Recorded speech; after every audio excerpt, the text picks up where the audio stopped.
بسم اللہ الرحمن الرحیم نحمدہ ونصلی علی رسولہ الکریم حیات الصحابہ پیج نمبر 133 133 وہ چل رہا تھا واقعہ۔ اس کے بعد یہ ہے کہ صحابہ کو جماعتوں کا جا کر تبلیغ کرنا اور دعوت دینا۔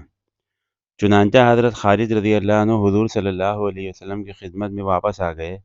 ان کے ساتھ بنو حارث بن کعب کا وفد بھی آیا۔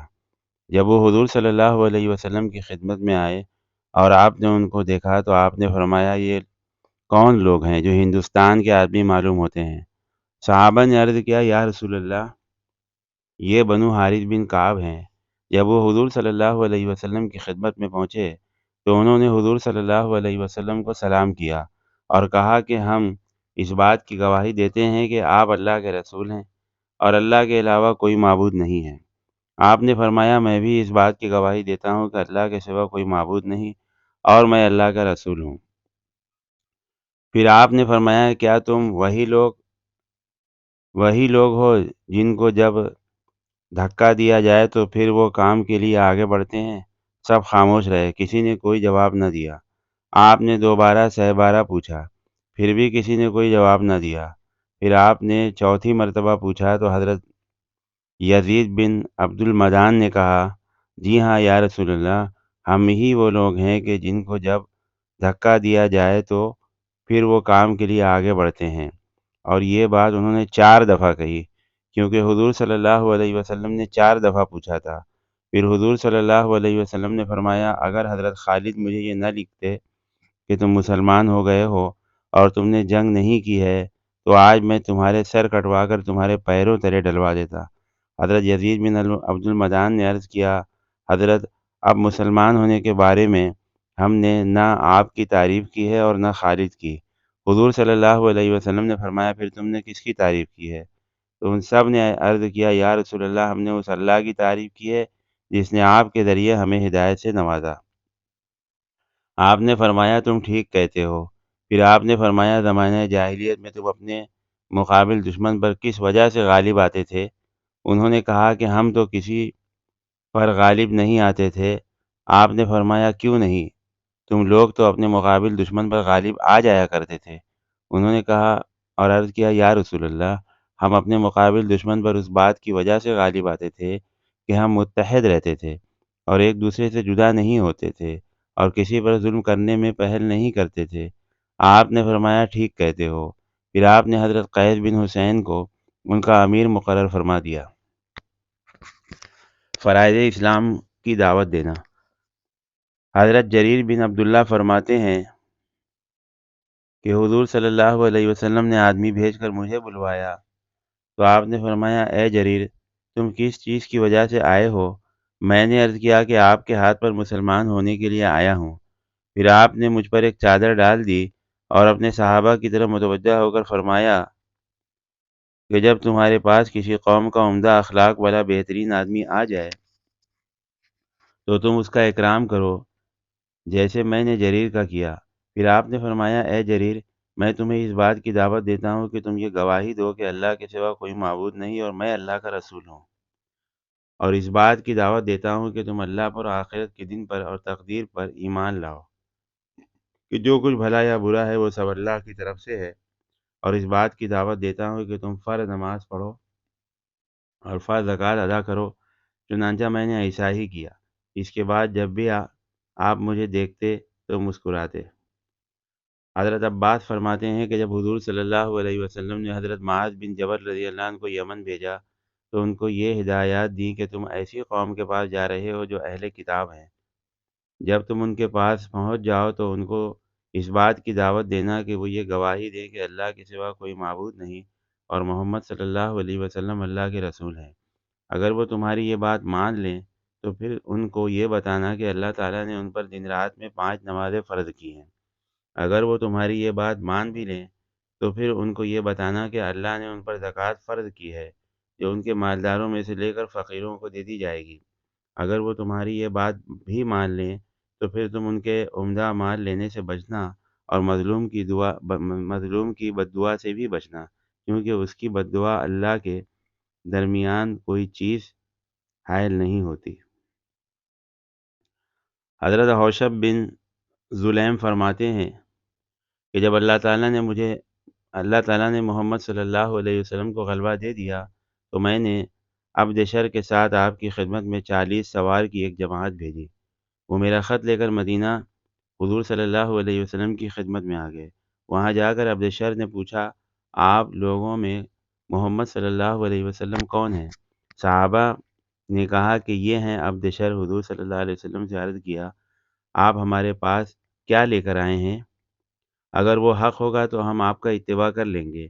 آپ نے فرمایا، تم نماز قائم کرو، زکوٰۃ ادا کرو اور انسانوں کے خون کی حفاظت کرو، امر بالمعروف اور نہی عن المنکر کرو۔ عبدشر نے کہا، آپ کی یہ تمام باتیں بہت اچھی ہیں، آپ ہاتھ بڑھائیں تاکہ میں اسلام لانے کے لیے آپ سے بیعت ہو جاؤں۔ آپ نے فرمایا، تمہارا کیا نام ہے؟ انہوں نے کہا، میرا نام عبدشر ہے۔ آپ نے فرمایا، نہیں بلکہ تم عبد خیر ہو۔ اور حضور صلی اللہ علیہ وسلم نے ان کو اسلام پر بیعت فرمایا۔ حوشب بن ذی ظلیم کا خط کا جواب لکھ کر ان کے حوشب کو بھیجا، انہی کے ہاتھ سے حوشب کو بھیجا، جس پر حوشب ایمان لے آئے۔ حضرت ابن عباس فرماتے ہیں کہ قوم عبد القیس کا وفد حضور صلی اللہ علیہ وسلم کی خدمت میں حاضر ہوا۔ آپ نے ان کا استقبال کرتے ہوئے فرمایا، خوش آمدید ہو قوم کو، چونکہ تم لوگ خوشی سے مسلمان ہو کر آئے ہو، اس وجہ سے نہ دنیا میں تمہارے لیے رسوائی ہے اور نہ آخرت میں پشیمانی۔ اس وفد نے عرض کیا، یا رسول اللہ، ہمارے اور آپ کے درمیان کفار مضر مشہور جنگجو قبیلہ پڑتا ہے، اس وجہ سے ہم آپ کی خدمت میں صرف ان مہینوں میں آ سکتے ہیں جن میں لڑنا حرام ہے، اس لیے آپ ہمیں دین کی مختصر اور موٹی موٹی باتیں بتا دیں جن پر عمل کر کے ہم جنت میں داخل ہو جائیں، اور جو ہمارے قبیلے کے جو لوگ پیچھے رہ گئے ہیں ان کو ان باتوں کی دعوت دیں۔ آپ نے فرمایا، میں تم کو 4 باتوں کا حکم کرتا ہوں اور 4 باتوں سے روکتا ہوں۔ وہ 4 باتیں جن کا میں تمہیں حکم دیتا ہوں وہ یہ ہیں کہ اللہ پر ایمان لاؤ، لا الہ الا اللہ کی گواہی دو اور نماز قائم کرو اور زکوٰۃ ادا کرو اور رمضان المبارک کے روزے رکھو۔ چنانچہ بات یہ ہے کہ مال غنیمت میں سے 5واں حصہ اللہ رسول کو دیا کرو۔ جن 4 چیزوں سے روکتا ہوں وہ کدو کے تونبے اور درخت کی کھوکھلی جڑوں سے بنے ہوئے برتن اور روغنی مرتبان اور رال لگے ہوئے برتن، یعنی یہ وہ برتن ہیں جن میں شراب بنائی جاتی تھی، اسی لیے اللہ کے نبی نے ان برتنوں کو بھی منع کیا۔ طیالسی نے بھی اس طرح روایت ذکر کی جس میں کچھ مضامین زیادہ ہیں، اور آخر میں یہ بھی ہے کہ حضور صلی اللہ علیہ وسلم نے ان سے فرمایا کہ ان باتوں کو یاد رکھو، جو تمہارے لوگ پیچھے رہ گئے ہیں ان کو ان باتوں کی دعوت دو۔ حضرت علقمہ بن حارث فرماتے ہیں کہ میں نے حضور صلی اللہ علیہ وسلم کی خدمت میں حاضر ہوا اور میرے ساتھ میری قوم کے مزید 6 آدمی تھے۔ ہم لوگوں نے حضور صلی اللہ علیہ وسلم کو سلام کیا، حضور صلی اللہ علیہ وسلم نے ہمارے سلام کا جواب دیا، پھر ہم نے آپ صلی اللہ علیہ وسلم سے گفتگو کی، آپ کو ہماری جو گفتگو پسند آئی اور آپ نے پوچھا کہ تم کون لوگ ہو؟ ہم نے کہا، ہم مومن ہیں۔ آپ نے فرمایا، ہر بات کی ایک حقیقت اور نشانی ہوا کرتی ہے، تمہارے ایمان کی کیا حقیقت ہے؟ ہم نے عرض کیا کہ 15 خصلتیں ہمارے ایمان کی اور حقیقت کی نشانی ہیں۔ 5 خصلتیں یعنی اچھی عادتیں، 5 خصلتیں وہ ہیں جن کا آپ نے ہمیں حکم دیا، 5 خصلتیں وہ ہیں جن کا آپ کے قاصدوں نے ہمیں حکم دیا، 5 خصلتیں وہ ہیں جن کو ہم نے زمانہ جاہلیت میں اختیار کیا تھا اور اب تک ہم اس پر باقی ہیں۔ ہاں، اگر آپ ان سے منع کریں گے تو ہم ان کو چھوڑ دیں گے۔ آپ نے فرمایا، وہ 5 خصلتیں کون سی ہیں جن کا میں نے تمہیں حکم دیا؟ ہم نے کہا، آپ نے ہمیں اس بات کا حکم دیا ہے کہ ہم اللہ پر اور اس کے فرشتوں پر، اس کی کتابوں پر، اس کے رسولوں پر اور تقدیر پر ایمان لائیں، کہ بھلا یا برا جو کچھ بھی ہے اللہ کی طرف سے ہے۔ یہ 5 ہوئی۔ پھر آپ نے فرمایا، وہ 5 خصلتیں کون سی ہیں جن کا تم کو میرے قاصدوں نے حکم دیا؟ ہم نے کہا، آپ کے قاصدوں نے ہمیں اس بات کا حکم دیا ہے کہ ہم اس بات کی گواہی دیں کہ اللہ کے سوا کوئی معبود نہیں، اس کا کوئی شریک نہیں، اور آپ اللہ کے بندے اور رسول ہیں۔ اس بات کا حکم دیا کہ ہم فرض نماز قائم کریں، فرض زکوٰۃ ادا کریں، ماہ رمضان کے روزے رکھیں، اگر ہم سفر کی طاقت رکھتے ہیں تو بیت اللہ کا حج کریں۔ پھر آپ نے فرمایا، وہ 5 خصلتیں کون سی ہیں جن کو تم نے زمانہ جاہلیت میں اختیار کیا تھا؟ ہم نے کہا، سہولت اور خوشحالی کے وقت اللہ کا شکر ادا کرنا، مصیبت اور آزمائش کے وقت صبر کرنا، لڑائی کے موقع پر جمنا اور جوہر دکھانا، اللہ کی قضا تقدیر پر راضی رہنا، دشمن پر جب مصیبت آئے تو اس سے خوش نہ ہونا۔ حضور صلی اللہ علیہ وسلم نے صحابہ کو مخاطب ہو کر فرمایا، یہ لوگ تو بڑے سمجھدار اور سلیقہ والے ہیں، ان عمدہ اور بہترین خصلتوں کی وجہ سے قریب تھا کہ یہ نبی ہو جاتے، یعنی ان کی یہ تمام خصلتیں نبیوں والی ہے۔ اور ہمیں دیکھ کر آپ مسکرائے، پھر آپ نے فرمایا کہ میں تمہیں 5 خصلتوں کی وصیت کرتا ہوں تاکہ اللہ تعالیٰ تمہارے اندر یہ خصلتیں پوری کر دے۔ جو تم نے جو تم نے کھانا نہیں ہے اسے جمع نہ رکھو، یعنی ضرورت سے زیادہ بچا ہوا کھانا صدقہ کر دیا کرو، اور جس مکان میں رہنا نہیں ہے اسے مت بناؤ، یعنی ضرورت کے مطابق مکان بناؤ، ضرورت سے زیادہ نہ بناؤ، اور جس دنیا کو چھوڑ کر تم کل چل دو گے اس میں ایک دوسرے سے آگے بڑھنے کی کوشش نہ کرو، اور جس اللہ کے پاس تم نے جانا ہے اس کے پاس جمع ہونا ہے اس سے تم ڈرو، اور جس دار آخرت کو تم نے جانا ہے وہاں ہمیشہ رہنا ہے اس کی فکر کرو۔ اس حدیث کو ابو نعیم نے حضرت سوید بن حارث سے اس طرح ذکر کیا کہ حضرت سوید فرماتے ہیں کہ میں اپنی قوم کے 7 آدمی کا وفد لے کر حضور صلی اللہ علیہ وسلم کی خدمت میں گیا۔ جب ہم آپ کی خدمت میں حاضر ہوئے اور ہم نے آپ سے گفتگو کی تو آپ کو ہمارا انداز گفتگو اور انداز نشست و برخاست لباس پسند آیا۔ آپ نے فرمایا تم کون لوگ ہو؟ ہم نے کہا مومن۔ اس پر آپ مسکرانے لگے، فرمایا ہر بات کی ایک حقیقت اور نشانی ہوا کرتی ہے، تمہارے اس قول اور ایمان کی کیا حقیقت اور نشانی ہے؟ حضرت سوید فرماتے ہیں کہ ہم نے کہا 15 خصلتیں ہیں، ان میں سے 5 خصلتیں تو وہ ہیں جن کے بارے میں آپ کے قاصدوں نے ہمیں حکم دیا اور ہم ان پر ایمان لائے، اور ان میں سے 5 خصلتیں وہ ہیں جن کے بارے میں آپ اپنے قاصدوں کے بارے میں آپ کے قاصدوں نے ہمیں حکم دیا اور ہم ان پر عمل کریں، اور ان میں سے 5 خصلتیں وہ ہیں جن کو ہم نے زمانہ جاہلیت میں اختیار کیا تھا، ہم اب تک ان پر قائم ہیں، لیکن اگر ان میں سے کسی کو آپ ناگوار سمجھیں گے تو ہم اسے چھوڑ دیں گے۔ پھر آگے پچھلی حدیث جیسا مضمون ذکر کیا، البتہ تقدیر پر ایمان لانے کی بجائے مرنے کے بعد دوبارہ زندہ ہونے کو ذکر کیا، اور دشمن کی مصیبت پر خوش نہ ہونے کے بجائے دشمن کے خوش ہونے کے وقت صبر کرنے کو ذکر کیا۔ حضور صلی اللہ علیہ وسلم کا ایسے آدمی کو دعوت دینا جس کا نام ذکر نہیں کیا گیا، اس باب میں صفحہ 88 پر بلہدویہ قبیلہ کے ایک آدمی کی حدیث گزری ہے جس کو وہ اپنے دادا سے نقل کرتے ہیں۔ اس حدیث میں یہ مضمون ہے کہ ان کے دادا نے کہا کہ آپ کس چیز کی دعوت دیتے ہیں؟ آپ نے فرمایا میں اللہ کے بندوں کو اللہ کی طرف دعوت دیتا ہوں۔ میں نے کہا آپ اس دعوت میں کیا کہتے ہیں؟ آپ نے فرمایا تم اس بات کی گواہی دو کہ اللہ کے سوا کوئی معبود نہیں اور میں محمد صلی اللہ علیہ وسلم اللہ کا رسول ہوں۔ اللہ نے جو کچھ مجھ پر نازل فرمایا ہے اس پر ایمان لاؤ، اور لات عزا کا انکار کرو، اور نماز قائم کرو، زکوٰۃ ادا کرو۔ حضور صلی اللہ علیہ وسلم کا تمام ملکوں کے بادشاہوں وغیرہ کے پاس اپنے صحابہ کو خط دے کر بھیجنا، جن میں آپ صلی اللہ علیہ وسلم نے ان کو اللہ عز و جل کی طرف اسلام میں داخلے کی طرف دعوت دی۔ حضرت مسور بن مخرمہ فرماتے ہیں کہ حضور صلی اللہ علیہ وسلم نے اپنے صحابہ کے پاس تشریف لا کر فرمایا کہ اللہ تعالیٰ نے مجھے تمام انسانوں کے لیے رحمت بنا کر بھیجا ہے، اللہ تعالیٰ تم پر رحم فرمائے، تم میری طرف سے میرا دین تمام انسانوں تک پہنچاؤ۔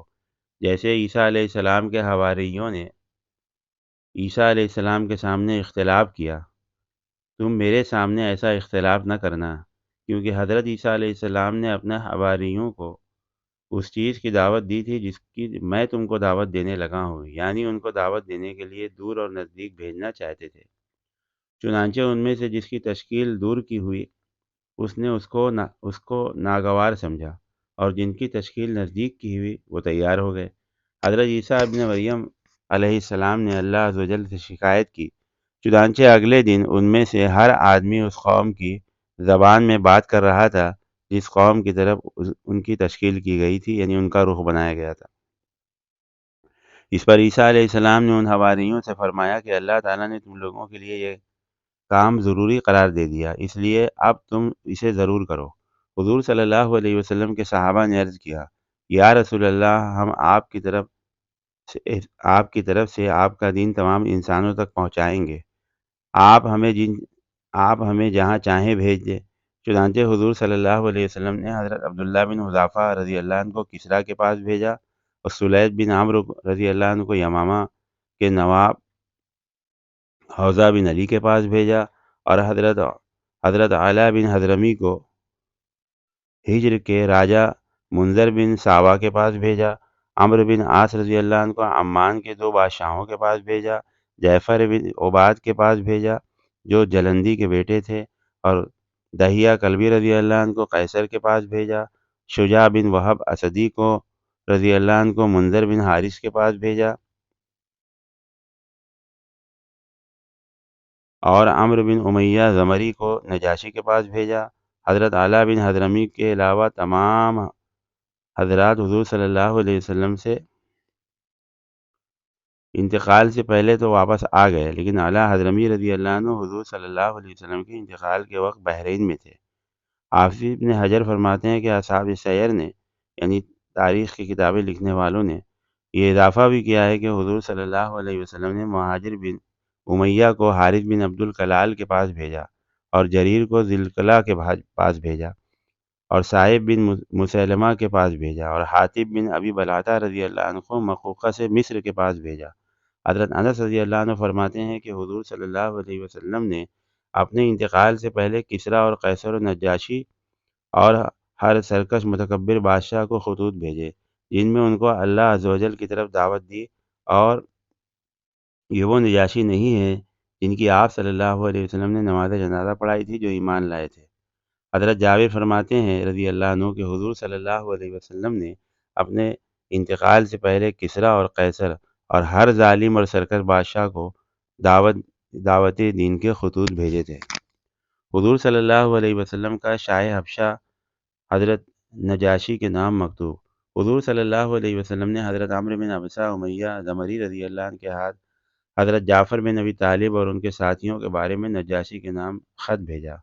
خط کا مضمون یہ تھا، ترجمہ ہے: بسم اللہ الرحمن الرحیم، محمد رسول اللہ کی جانب سے نجاشی اصحم شاہ حبشہ کے نام، سلامتی ہو تم پر، میں تمہارے سامنے اس اللہ کی تعریف کرتا ہوں جو بادشاہ ہے، پاک ذات ہے اور امان دینے والا ہے، پناہ میں لینے والا ہے، اور میں اس بات کی گواہی دیتا ہوں کہ حضرت عیسیٰ علیہ السلام اللہ کی پیدا کی ہوئی روح ہیں اور اللہ کا کلمہ ہے، اس کو اللہ تعالیٰ نے مریم بطول پاک، صاف اور پاک دامن کی طرف القاء فرمایا، چنانچہ وہ حضرت عیسیٰ علیہ السلام کے ساتھ امید سے ہو گئیں، اور اللہ تعالیٰ نے ان کو اپنی خاص روح اور اپنی یعنی فرشتے کی پھونک سے پیدا فرمایا، اور میں تم کو اللہ وحدہ لا شریک لہ کی دعوت دیتا ہوں کہ تم پابندی سے اللہ کی اطاعت کرتے رہو اور میرا اتباع کرو، اور مجھ پر جو کچھ میرے پاس آیا ہے اس پر ایمان لاؤ، کیونکہ میں اللہ کا رسول ہوں، اور میں نے تمہارے پاس اپنے چچا زاد بھائی حضرت جعفر کو رضی اللہ عنہ کو مسلمانوں کی ایک جماعت کے ساتھ بھیجا ہے۔ جب یہ تمہارے پاس پہنچے تو تم ان کو اپنا مہمان بنا لینا اور تکبر غرور کو چھوڑ دینا، کیونکہ میں تمہیں اور تمہارے لشکر کو اللہ عز و جل کی دعوت دیتا ہوں۔ میں تمہیں اللہ کا پیغام پہنچا چکا ہوں اور تمہارے بھلے کی بات کہہ چکا ہوں، تم میری نصیحت مان لو اور اس پر سلامتی ہو جو ہدایت کی اتباع کرے۔